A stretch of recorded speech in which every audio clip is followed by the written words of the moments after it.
잠깐 기도하겠습니다. 하나님 아버지, 이 시간 주의 사랑하는 성도들과 함께 말씀 나누려 합니다. 주의 성령께서 이 자리에 꼭 함께하여 주시기를 예수님 이름으로 기도합니다. 아멘. 제가 5월 달에 탕자 1, 탕자 2에 대해서 했고, 그리고 이번에 이제 탕자 3. 탕자 1은 이제 둘째 아들 중심으로 말씀을 드렸었고요. 탕자 두 번째 시간은 첫째 아들, 맏아들 중심으로 이렇게 말씀을 드렸고, 오늘은 전체 종합적으로 낭비하는 아버지에 대한 말씀을 좀 드리겠습니다. 일단 누가복음 15장 12절부터 있는 말씀을 좀 보도록 하겠습니다. 여기 꺼졌네. 그 둘째가 아버지에게 말하되, 아버지여, 재산 중에서 내게 돌아올 분깃을 내게 주소서 하는지라. 아버지가 그 살림을 각각 나눠주었더니 이에 일어나서 아버지께로 돌아가니라. 아직도 거리가 먼데 아버지가 그를 보고 측은히 여겨 달려가 목을 안고 입을 맞추니, 아버지는 종들에게 이르되 제일 좋은 옷을 내어다가 입히고 손에 가락지를 끼우고 발에 신을 신기라. 그리고 살찐 송아지를 끌어다가 잡으라. 우리가 먹고 즐기자. 이 내 아들은 죽었다가 다시 살아났으며 내가 잃었다가 다시 얻었노라 하니 그들이 즐거워하더라. 그가 노하여 들어가고자 하지 아니하거늘 아버지가 나와서 권한대. 이제 맏아들에 대한 이야기죠.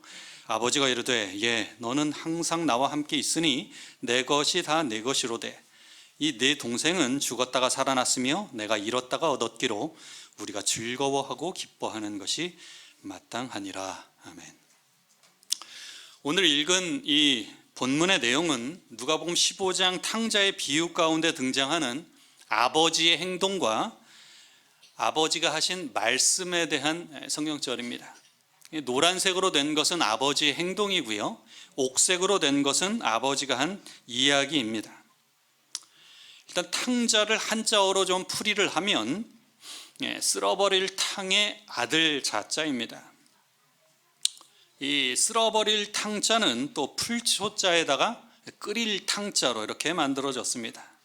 그래서 그 예시를 보면 방탕, 재물의 탕진, 소탕한다고 할 때 이 탕자가 쓰입니다. 그래서 이 끓는 물을 풀에 부으면 녹아 없어지는 것처럼 이 거침없이 행동하는 모습을 드러낸 이 한자어가 바로 쓸어버릴 탕자입니다.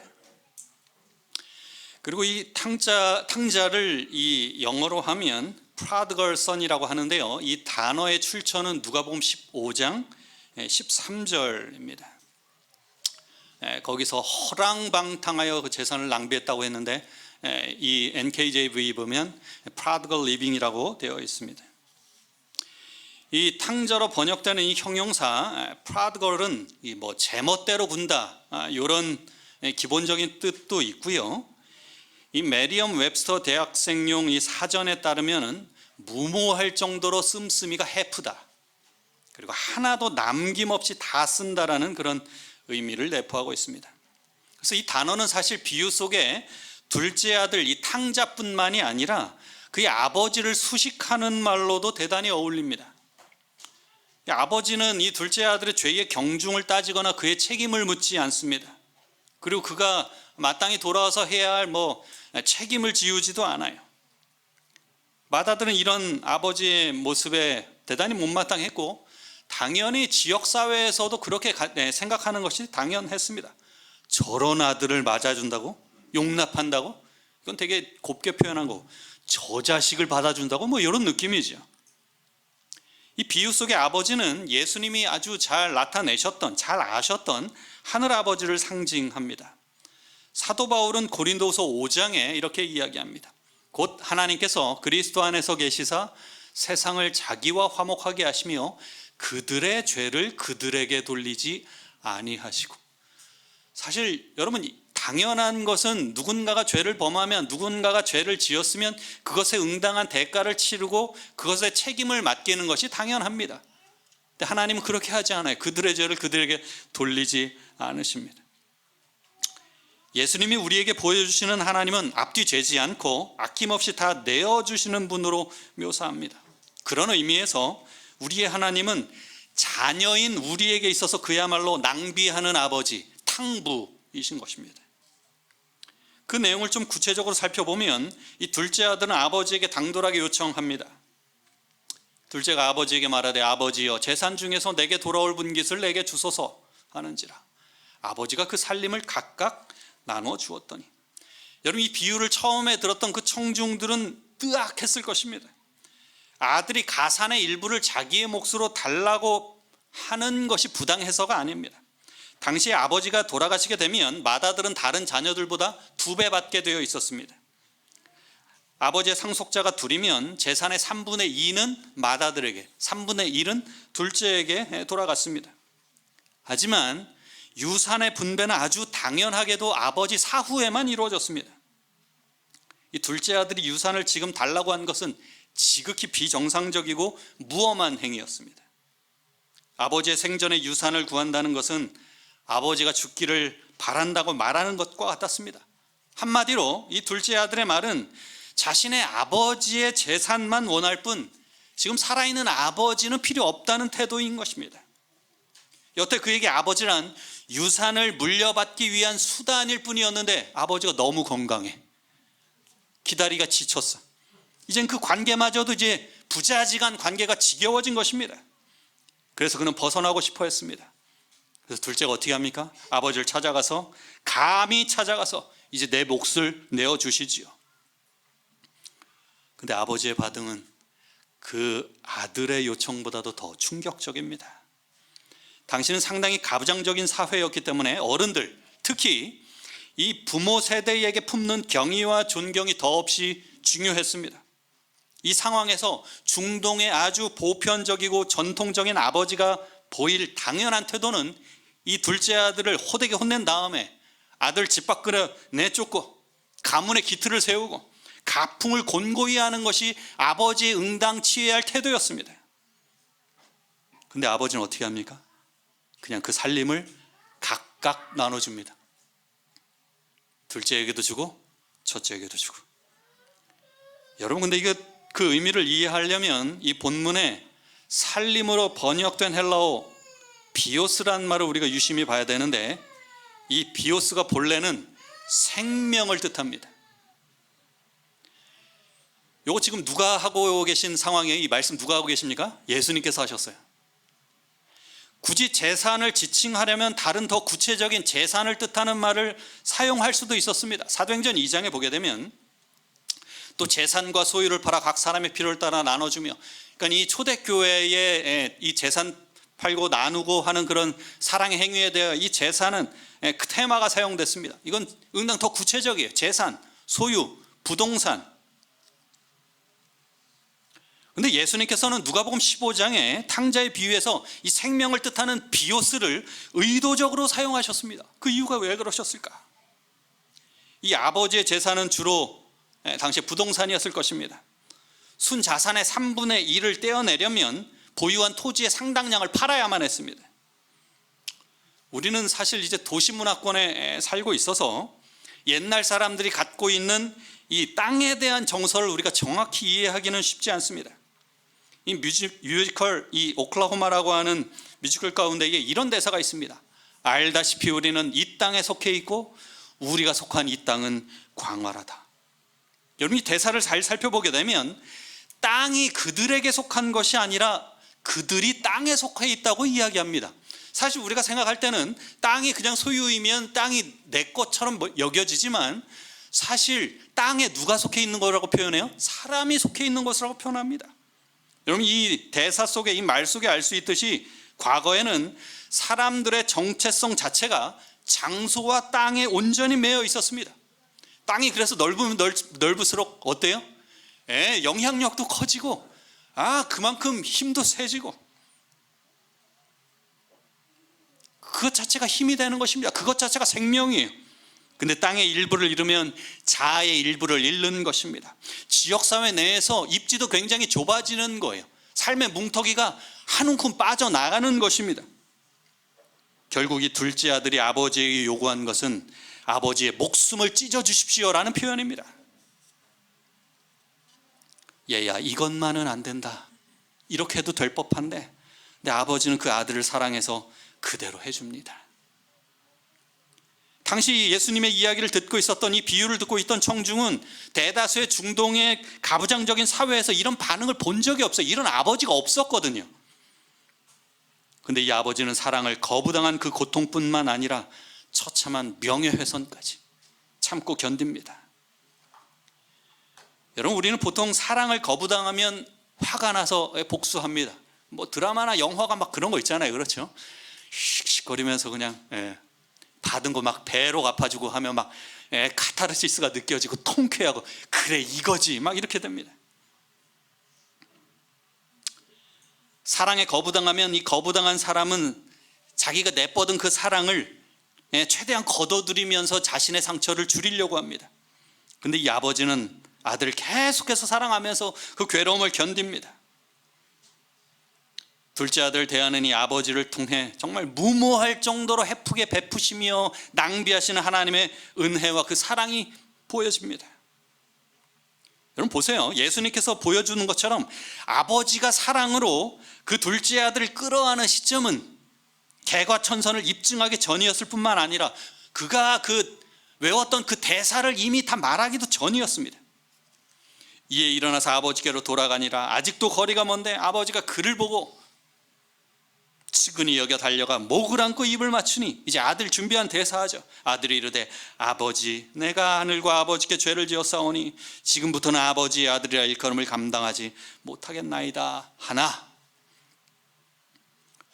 그 다음에 생략된 건 뭐예요? 품꾼 중에 하나로 써주소서, 뭐 이런 거 있는데 그 말도 다 하지 못했습니다.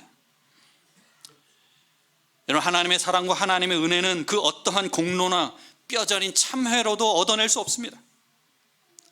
하늘 아버지의 사랑과 수용은 값없이 베풀어주는 선물이에요. 근데 그 선물이 너무 과해, 낭비된 선물이죠. 화이트니슨 원고 28, 1897년자에 보게 되면 주 하나님은 이 세상에 선물을 주실 때 조금도 아낌이 없으시다. 하늘은 셀 수 없는 그 많은 선물들을 왜 그런 식으로 주어버리시고 왜 그렇게 낭비해버리시느냐고 물을 자도 있을 것이다. 주님은 인간 가족에 대하여 매우 관대한 마음을 갖고 계시기 때문에 지금보다 더욱 많이 주실 수도 있으실 텐데 왜 주시지 않으시는가 라고 해서는 안 된다. 그분이 이 세상에다 그의 아들을 주셨을 때 그는 온 하늘을 다 주신 것이다. 그의 사랑에 쌍벽을 이룰 만한 사랑은 없다. 하나님의 사랑이 미치지 않은 것은 아무것도 없다. 인간의 논리로 따져보면 구원의 계획 전체는 하나님의 자비의 낭비요 자원의 낭비이다. 그것은 사람 속에서 하나님의 도덕적 형상을 회복시키기 위해서 마련된 것이다. 여러분, 여기 낭비가 여러 번 나오죠. 왜 그렇게 낭비하는가? 구원의 계획 전체가 하나님 자비의 낭비이고 자원의 낭비라고. 어떤 낭비를 하셨어요? 그분께서 이 세상에 그의 아들을 주신 것, 온 하늘을 다 주신 것이다.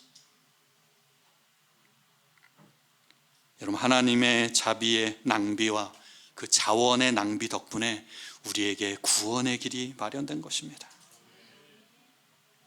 여러분, 예수님께서는 죄와 구원을 이름과 찾음의 은유로, 누가복음 15장에도 여러 번 나오죠. 제가 지난 안식일에 말씀드린 내용입니다.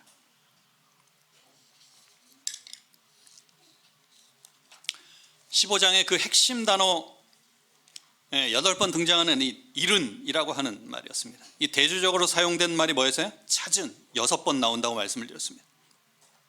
그 15장의 구조를 명확히 구분해주는 단어는 소유를 뜻하는 에콘이라고 하는 말인데 3번 나타난다고 말씀드렸습니다. 그래서 15장의 이 모든 비유는 원래 소유했던 것을 잃었다가 다시 찾은 기쁨을 보여준다고 말씀드렸습니다. 이거 열심히 쓰시는 거 보니까 지난주에 잘 안 쓰셨나 봐요. 자, 여기서 이제 문제가 나갑니다. 여러분, 잃은 양도 원래 목자의 소유였고 잃어버린 이 드라크마 은전도 여인의 소유였습니다. 탕자들도 당연히 그 아버지의 자녀들이었습니다.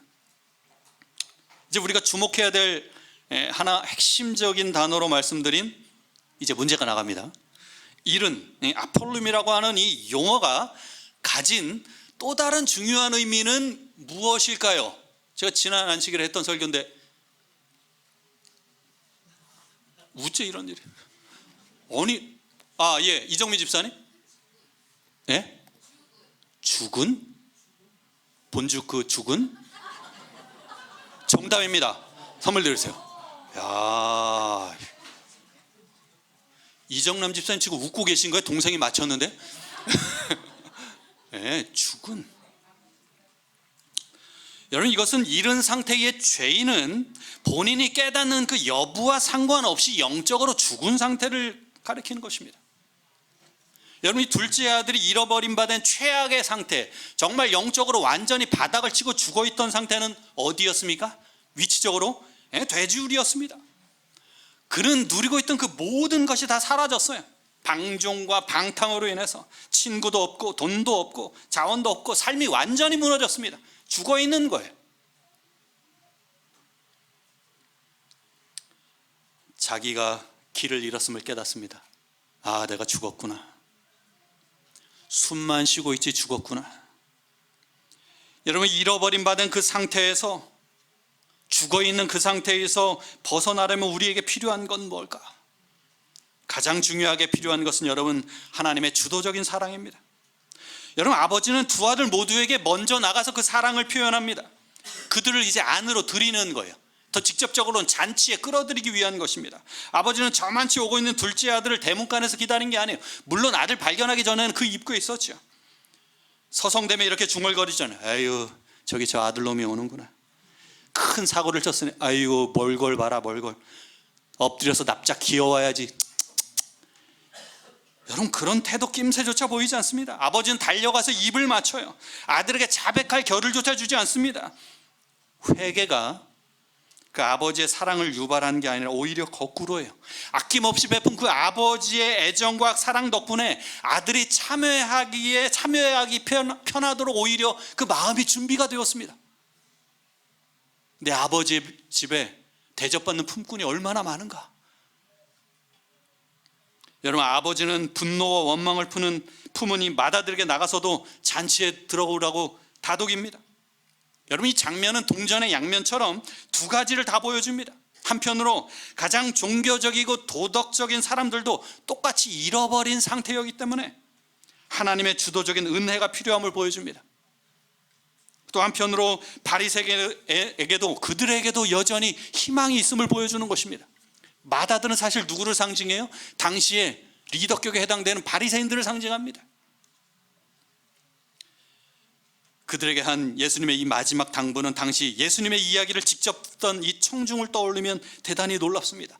그분은 지금 종교 지도자들을 상대로 말씀하십니다. 여러분, 그들은 결국 누굽니까? 훗날 결국에 예수님을 로마 당국에 넘겨서 십자가에 못 박히도록 할 당사자들이에요. 그런데도 비유 속에 형이 받은 것은 매서운 정죄가 아니었습니다. 독선적인 분노로부터 돌이키라는 사랑의 당부였어요. 좀 더 사랑 베풀어야 되지 않겠니? 예수님은 자신을 죽일 적들을 지금 사랑으로 다 이루고 계신 것입니다. 그분은 바리새인들을 대할 때에 그들과 동일하게 강대강으로 하지 않으셨습니다. 자신의 의의를 나타내는 그들 앞에서 예수님 자신의 의의를 나타내지 않으셨습니다. 예수님께서는 방탕하게 살아가는 이 자유분방한 사람들만 사랑하시는 것이 아니라 완고한 종교 지도자들도 그렇게 사랑하셨습니다. 여러분, 기억하십시오. 하나님께서 먼저 우리를 찾지 않으시는 한 우리는 결코 그분을 만날 수 없습니다. 그분이 내민 손이 없는 한 우리는 내밀 수가 없어요. 의지가 생기지 않아요.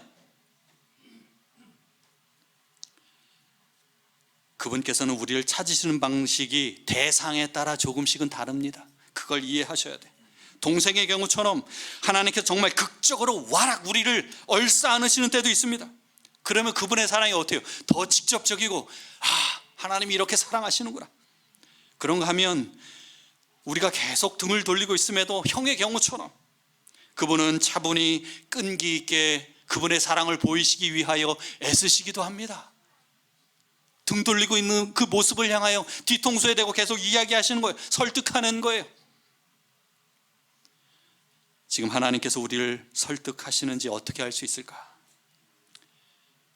만일 우리가 길 잃은 상태가 점차 느껴지면서 내가 이 길 벗어나야 되겠다라는 마음이 생기게 되면 여러분, 이 갈망이 저절로 만들어진 것이 아닙니다. 성령 하나님께서 지금 말씀하고 계신 거예요.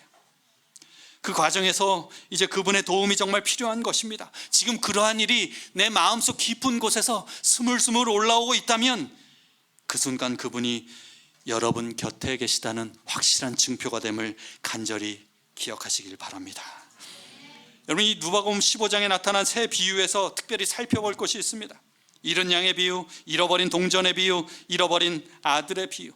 새 이야기는 대단히 유사하죠. 비유마다 양, 동전, 아들, 뭔가 잃었다가 도로 찾아요. 그리고 찾은 다음에 아주 흥겨운 잔치로 마무리가 됩니다. 근데 세 번째 비유와 첫 번째, 두 번째 비유 사이에 극명한 차이가 있습니다. 앞에 두 비유에는 누군가가 나서서 열심히 부지런히 찾습니다. 찾는 사람은 그 무엇에도 한눈을 팔지 않아요. 아랑곳하지 않아요. 누가 뭐래도 주의를 집중하지 않습니다. 찾을 때까지, 끝까지 찾는 그 끈기를 보여줍니다. 이제 세 번째 비유가 들릴 때에 잃어버린 아들의 곤경에 대해 들을 때쯤이면 당연히 그 이야기를 듣던 청중들은 이번에도 누군가가 나설 것을 예상합니다. 첫째 비유도 그렇고 둘째 비유도 그렇고. 그런데 그를 찾아 나서는 사람이 한 사람도 없습니다. 여러분, 예수님께서 일부러 허를 찌르신 거예요. 이 세 비유를 나란히 열거하심으로 예수님은 경청하는 그들에게 이런 의문을 유발하십니다. 누군가가 잃어버린 아들을 찾아 나섰어야 되지 않는가? 여러분, 예수님께서는 이 성경의 저자이시기 때문에 당연히 창세기에 나오는 이 가인과 아벨의 이야기도 아셨습니다. 직접 그 현장에도 계셨어요. 가인이 동생 아벨을 죽인 다음에 하나님과 가인의 대화 내용입니다. 여호와께서 가인에게 이르시되 내 아우 아벨이 어디 있느냐? 그가 이르되 내가 알지 못하나이다. 내가 내 아우를 지키는 자니까. 여러분, 탕제의 이야기 속에서 하나님은 분노에 찬 그 교만한 형에게 가인의 답변을 역으로 말씀하십니다. 내가 내 동생을 지키는 자다. 여러분, 에드먼드 클라운이라고 하는 한 신학자는 이 베트남전에 실종된 미국의 한 젊은 병사에 대한 실화를 이야기한 적이 있습니다. 이 실종자 가족들은 공식 경로로는 이 실종된 아들의 소식을 들을 수가 없었습니다. 공식적으로는 절대 알 수 없으니까 이 병사의 형이 목숨을 걸고 베트남에 직접 찾아갔습니다. 전쟁통에 갔어요. 그리고 잃어버린 그 동생을 찾아서 정글과 전쟁터를 샅샅이 뒤지기 시작했습니다. 그 사람은 민간인이, 군인도 아닙니다. 신분이 달랐어요. 전쟁터에 가서 죽었는지 살았는지 동생의 생사를 확인하기 위해 이 일을 하는 것입니다. 근데 여러분, 전쟁의 그 위험 속에서도 그가 한 번도 부상을 당하지 않은 것은 미군들뿐만 아니라 적군들까지도 그의 헌신과 수고를 듣고 그의 수색을 존중했습니다. 그의 안전을 나름 암묵적으로 보장해 준 것이지요. 그래서 어떤 사람들은 그를 그 형, the brother이라고 불렀습니다. 그 형 하면 통하는 거예요. 누구예요? 자기의 동생을 찾기 위하여, 생사 확인하기 위하여 목숨 걸고 전쟁터에 찾아와서 찾고 있는 그 형, 잃어버린 동생을 찾는 그 형. 여러분, 비유 속의 형도 마땅히 그래야만 했습니다. 진짜 형이라면. 아버지, 동생이 어리석어 삶을 망쳤습니다. 제가 그때 막았어야 되는데, 아버지, 제가 가서 동생을 찾아 집으로 데려오겠습니다. 짐작대로 재산을 정말 다 탕진했다면 제 몫을 희생해서라도 동생을 다시 집안으로 드리겠습니다. 사실 여러분, 동생은 형의 희생으로만 도로 받아들여질 수 있었습니다. 여러분, 예수님께서 말씀하셨듯이 동생이 떠나기 전에 이미 아버지는 이미 유산을 다 분배했습니다. 3분의 1 둘째에게 주고 3분의 2 첫째 아들에게. 아버지는 형에게 내 것이 다 내 것이로되 한 말은 진짜 사실이었어요. 다 떼어줬기 때문에 남은 가사는 한 푼도 빠짐없이 다 형의 것이었습니다. 모든 옷, 반지, 살찐 송아지 소유권 모두 다 그에게 있었습니다.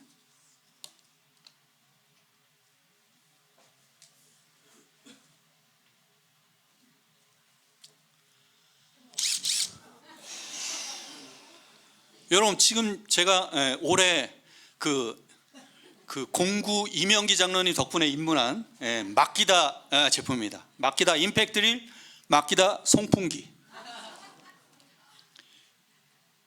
여러분 누군가가 제가 좋아하는 이 마키다 이 임팩트 드릴 소리도 너무 좋지 않아요? 청아해.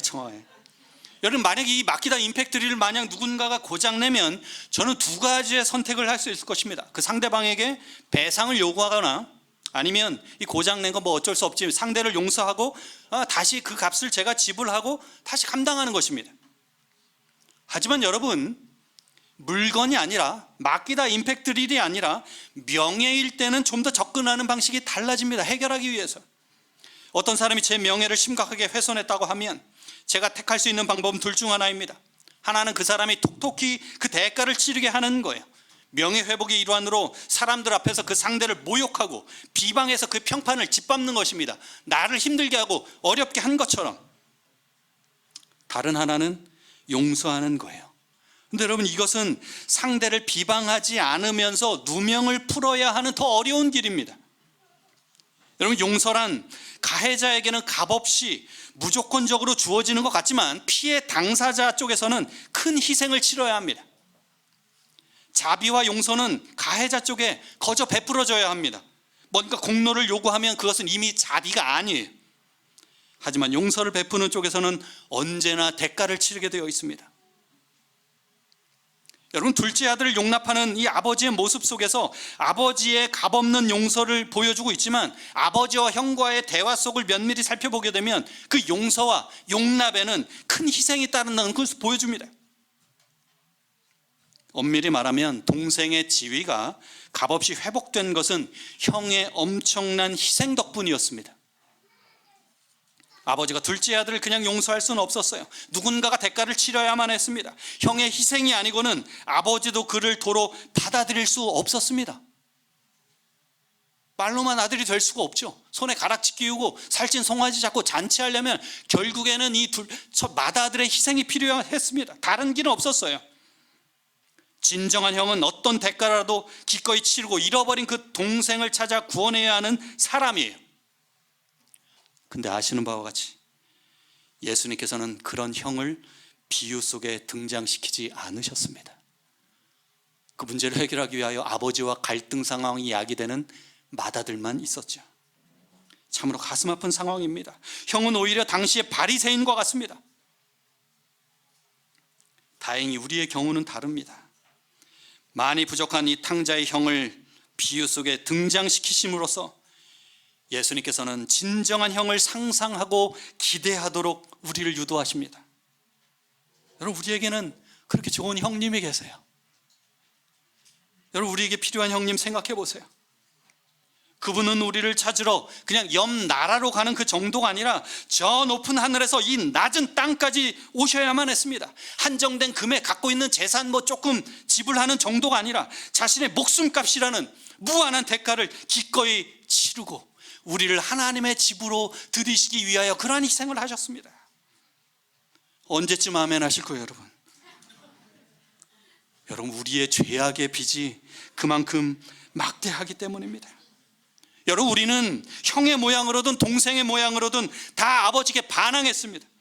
소외와 배척과 거부를 당해 아주 마땅합니다. 여러분 이 비유의 요지는 용서에는 언젠가 반드시 언제나 대가가 따른다는 사실입니다. 누군가가 값을 지불해야 돼요. 형이 희생을 감수하지 않는 한 동생이 다시 한번 한 식구가 될 수 없었습니다. 우리의 진정한 형님 되시는 예수님께서는 십자가에서 우리 대신 우리의 빚을 대신 갚아주셨습니다. 여러분 십자가상에서 그분이 옷이 벗겨지고 존엄성이 발가 벗겨지셨기 때문에 우리는 자격 없는 그 존엄성과 신분을 입을 수 있게 된 것입니다. 이사야 53장에 보면 그가 찔림은 우리의 허물 때문이요 그가 상함은 우리의 죄악 때문이라. 그가 징계를 받음으로 우리는 평화를 누리고 그가 채찍에 맞음으로 우리는 나음을 받았도다. 그분이 바로 The Brother 예수님이에요. 그 형, 진정한 그 형. 여러분, 십자가에서 예수님께서 버림받으셨기 때문에 우리는 하나님의 집에 은혜로 값없이 받아들일 수 있는 것입니다.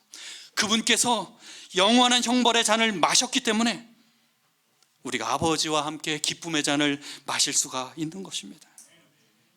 이 The Brother, 그 예수님의 진정한 형님의 희생 없이는 하늘 아버지가 우리를 받아주실 다른 길이 없습니다. 여러분, 우리가 예수님의 희생을 정말 분명하게 깨닫는다면 우리의 삶은 많이 달라졌을 것입니다. 그리고 달라져야만 합니다.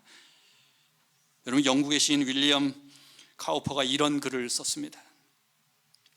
율법을 성취하신 주님을 보고 주님의 용서의 음성을 들으면 노예가 변해 자녀가 되고 의무가 변해 기쁨이 되네. 여러분, 시야가 달라지고 이제 관점의 전환이 이루어지는 것입니다. 우리는 우리 자신의 필요를 인정하고 믿음으로 안식하고 우리 진정한 형님이신 그 예수님께서 이루신 경이로운 일을 바라보아야만 합니다. 여러분, 그 일이 되지 않으면 우리는 결단코 형이나 동생의 상태에서 벗어날 수가 없습니다. 여러분, 탕자의 비유에는 잃은 양을 찾는 목자나 잃은 드라크마를 찾는 여인처럼 적극적으로 찾아 나서는 모습은 보이지 않지만 결국 탕자를 돌아오게 한 것은 아버지의 한없이 낭비된 사랑, 그것 덕분이었습니다. 우리는 여기에서 잃어버린 자를 위해 일하시는 하나님의 특별한 보호하심과 인도하심을 알게 됩니다. 시대의 소망 202페이지에 보면 탕자는 비록 가련한 처지에 있었으나 자기 아버지의 사랑을 확신하고 소망을 갖게 된다. 그를 집으로 이끌리게 한 것은 곧 아버지의 사랑이었다. 이와 같이 죄인으로 하여금 하나님께로 돌아오도록 강권하는 것은 하나님이 그들을 사랑하신다는 보증이다. 하나님의 인자하심이 너를 인도하여 회개하게 하신다. 하나님의 사랑으로부터 오는 은혜와 긍휼은 금사슬이 되어 위기에 처해 있는 모든 영혼의 주위를 둘러싸고 있다. 주께서는 내가 무궁한 사랑으로 너를 사랑하는 거로 인자함으로 너를 인도하였다고 말씀하셨다. 여러분, 하나님의 낭비된 사랑이 오늘 우리를 이 자리로 이끄셨음을 기억하시고 그 사랑에 제대로 올바르게 반응하는 우리 모든 성도님들 되시길 간절히 바라며 말씀을 마치겠습니다. 기도하겠습니다. 하늘에 계신 하나님 아버지, 우리를 먼저 찾아오시고 조건 없이 받아주시는 그 아버지의 낭비된 사랑을 다시 보게 하셨으니 그 은혜를 인하여 감사합니다. 우리가 둘째 아들처럼 멀리 떠났든 첫째 아들처럼 마음 닫고 서 있든 주님께서는 여전히 우리를 기다리시고 다시 품어주시는 분이심을 인하여 참 감사합니다. 예수님께서 진정한 우리 형 더 브라더리 되셔서 우리를 위해 하늘에서 이 땅으로 내려오셨고 십자가에서 모든 값을 대신 치르셨기에 우리는 하늘을 소망하며 살 수 있게 되었음에 깊이 감사드립니다. 주님, 그 사랑에 감격하며 우리도 이웃을 품고 아버지의 마음을 온전히 헤아리며 살아가게 하여 주시옵소서. 주님, 또 일주일간 세상 가운데 살면서 주님 안에서 승리가 자연스러운 우리의 삶이 되게 하시기를 지금도 여전히 살아계신 예수님 이름으로 간절히 기도드리옵나이다. 아멘.